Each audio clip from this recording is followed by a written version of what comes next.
We're in Kusadasi this morning. I think that's how you say it. Kusadasi.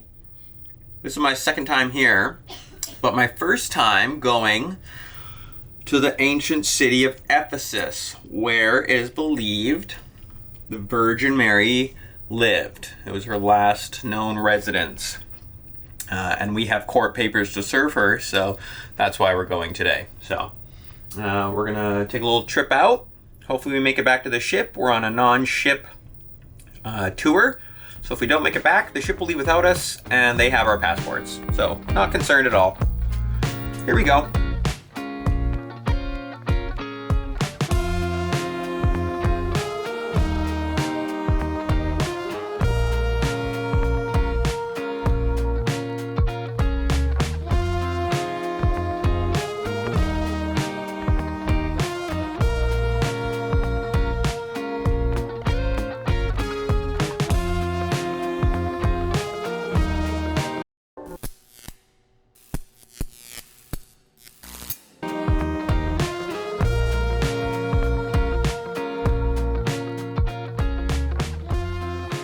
It's 900 degrees Celsius.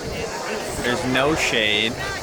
It was pretty cool. This is the library. What is it? Celsius Library, which is funny because right now it's extremely hot.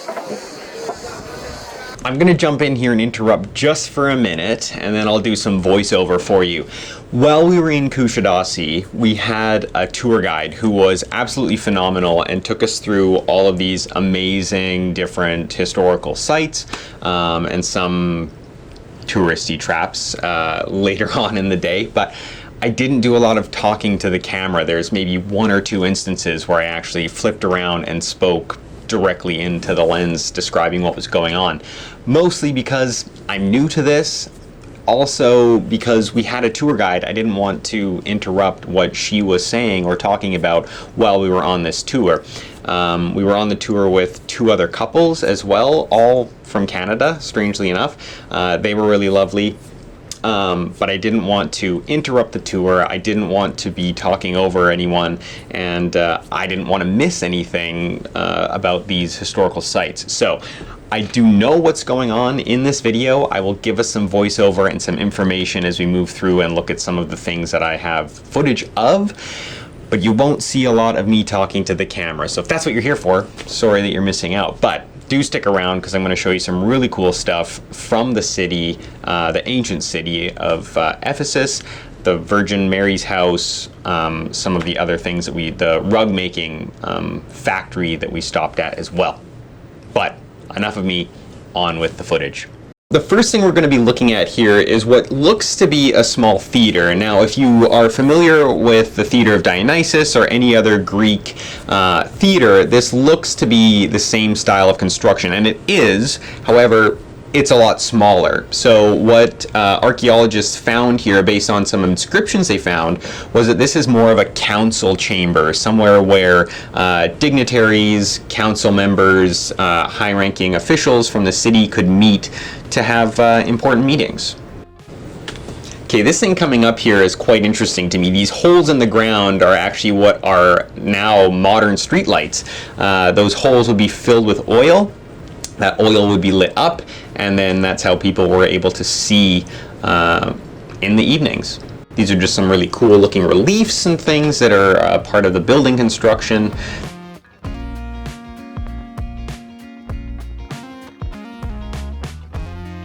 This is the main street of what was ancient Ephesus. These are very ornate carpet-looking designs. They're actually individual houses along that main pathway. These are toilets, as you can probably tell. And what was funny is our tour guide said there's bigger holes and smaller holes, and you kind of just decide which one is best for you. Tori reminded me of something funny our tour guide told us. That this is the library, but a tunnel was discovered from the library to the red light district. So men would come to the library, but not to read books, to go to the red light Study the women's body. to study anatomy. Yeah. Nice. So after finishing up at the ancient city of Ephesus, we had a quick lunch, and this lunch was at an art gallery, and it was a traditional Turkish lunch. It was delicious, and then we got to go and tour the art gallery space, which you'll see here is a Turkish rug making factory. This woman was incredibly fast, going with her one piece of thread, one color, and kind of matching it up against the image you see in front of her here up in the top right corner. So that's like a little grid. It shows you what colors go where. She loops it through and slices it off. Now, I thought this was really interesting. They asked if anyone wanted to volunteer, and you'll see here in a minute, Tori did volunteer. I wanted to give it a try, but I was not allowed because I'm a male, and women were the only ones allowed to partake in the rug making. This is such an intense process. The rug making is such an intense process that these craftsmen are only able to work, I think, 5 hours per day, just because of their eyesight is being strained so much while they make these incredible rugs. These little balls here are what is produced by the silkworm, and you'll see her pick up a bunch of these individual threads. They get pulled together and then looped through this machine, which pulls on the threads and makes a longer bit of silk that then gets used to make the rugs.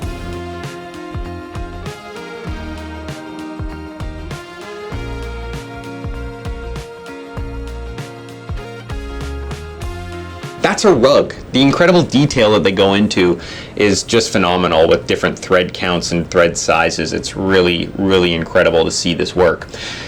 This is a magic rug. You'll see as I move from one side to the other, the color changes, which is a big selling point for these rug making factories, is the color change that you can get in these rugs. Now, here's where things got a little iffy for me. This was kind of like a big sales pitch, which I didn't enjoy as part of the tour because they were very pushy. It was cool to see all of the artwork, but I was skeptical that all of these rugs were made at this facility. They were incredibly pushy about buying rugs, and they were very expensive and not for us.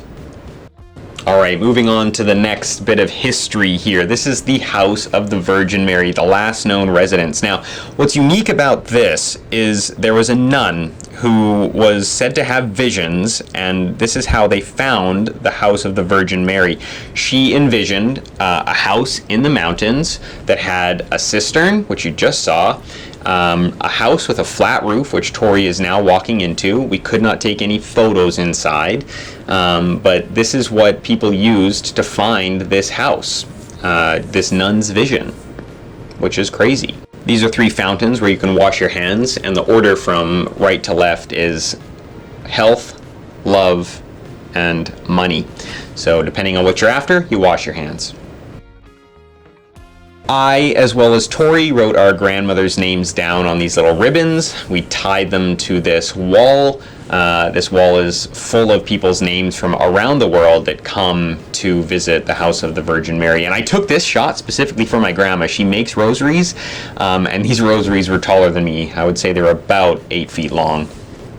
This is the Temple of Artemis. It's one of the 7 ancient wonders of the world. But all of it's in Britain. Yeah. What is his name? John Turtlewood? Yeah, it's something turtle. Something Turtlewood. John Turtlewood discovered it. Took it to Britain. Left this one for them though, so that's nice. Kind-hearted soul. A shorter video, but thanks for following along. We did go to a ceramic shop as well. I did take some footage. It's just not that interesting. And the demonstration of how they made their traditional vessels was actually quite small compared to the sales pitch part of it, which was them taking us to, again, another storage space that I'm sure had vessels that were not made at that facility, where they tried to sell us. People followed you around. They kind of split you off. We were a group of 6, so mother and her son, married couple, and then Tori and I, and there was enough people there that they could split us off into 3 groups, and a person took each group and really tried to sell you on it. Same thing at the rug factory. I would have appreciated knowing that those were parts of the tours, because I didn't really appreciate that. It kind of put me off of the tour as a whole, but either way, unique and interesting to see the art part of both of those, the rug making and the ceramics, but could have done without the sales pitch. It's not for me, and I'd definitely be more likely to purchase something from those places had they not been so pushy about it.